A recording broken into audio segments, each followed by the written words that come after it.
అనేక రూపాలలో మనం పోరాడాం. ఇక్కడ కూడా కుమ్మెర రజకులకు కూడా న్యాయం జరగాలి.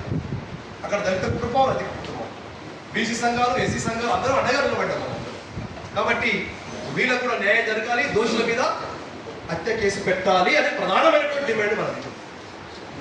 అదేవిధంగా దీని కేసుని తారుమారు చేసినటువంటి డిఎస్పీ, సిఐ, ఎస్ఐని సస్పెండ్ చేయాలనేటువంటిది కూడా ఈరోజు మనం డిమాండ్ చేస్తున్నాం. ఇందులో దళిత కుటుంబం ఇక్కడ ఒక ఆదర్శవంతమైనటువంటి కులంతర వివాహం చేసినటువంటి ఫ్యామిలీ అది.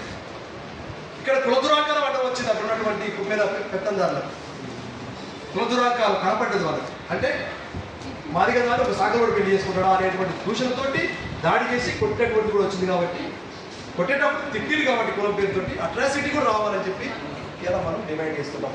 ఇటు అట్రాసిటీ, హత్య కేసు, అదేవిధంగా పోలీసులు ఏకపక్షంగా తప్పుడు రిపోర్ట్ ఇచ్చారు కాబట్టి వాళ్ళందరి నిధుల నుంచి తొలగించాలి, ఉద్యోగాల నుంచి తొలగించాలి అనేటువంటి మన డిమాండ్. అదేవిధంగా పేద కుటుంబం కాబట్టి ₹1 ఆర్థిక సహకారం, ఒక ఉద్యోగం, ఒక ఇల్లు కూడా ప్రభుత్వం ఇవ్వాలనేటువంటి 4 డిమాండ్లు సాధించే వరకు రాష్ట్ర రజక సంఘాలు నిద్రపోవు, ఈ ప్రభుత్వం నిద్రపోనీయం అనేటువంటి ఒక ముక్త కంఠంతో ఈరోజు ఇక్కడ సుందరయ్య విజ్ఞాన కేంద్రం నుంచి రాష్ట్ర ప్రభుత్వానికి ఒక హెచ్చరిక చేస్తున్నాం. ఇక్కడ పార్టీల పరంగా కూడా ఉన్నారు, కాంగ్రెస్ ఉన్నారు, బీఆర్ఎస్ ఉన్నారు, బీజేపీలు ఉన్నారు, టీఆర్ఎస్ ఉన్నారు, కమ్యూనిస్టులు ఉన్నారు, సంఘాలు ఉన్నాయి, అందరూ ఉన్నారు. కాబట్టి ఇక్కడ మా కుటుంబాలకు అన్యాయం జరిగింది, మాకు న్యాయం చేయాలి. అందుకోసం మేము భవిష్యత్తు కార్యాచరణ ప్రకటిస్తున్నాం.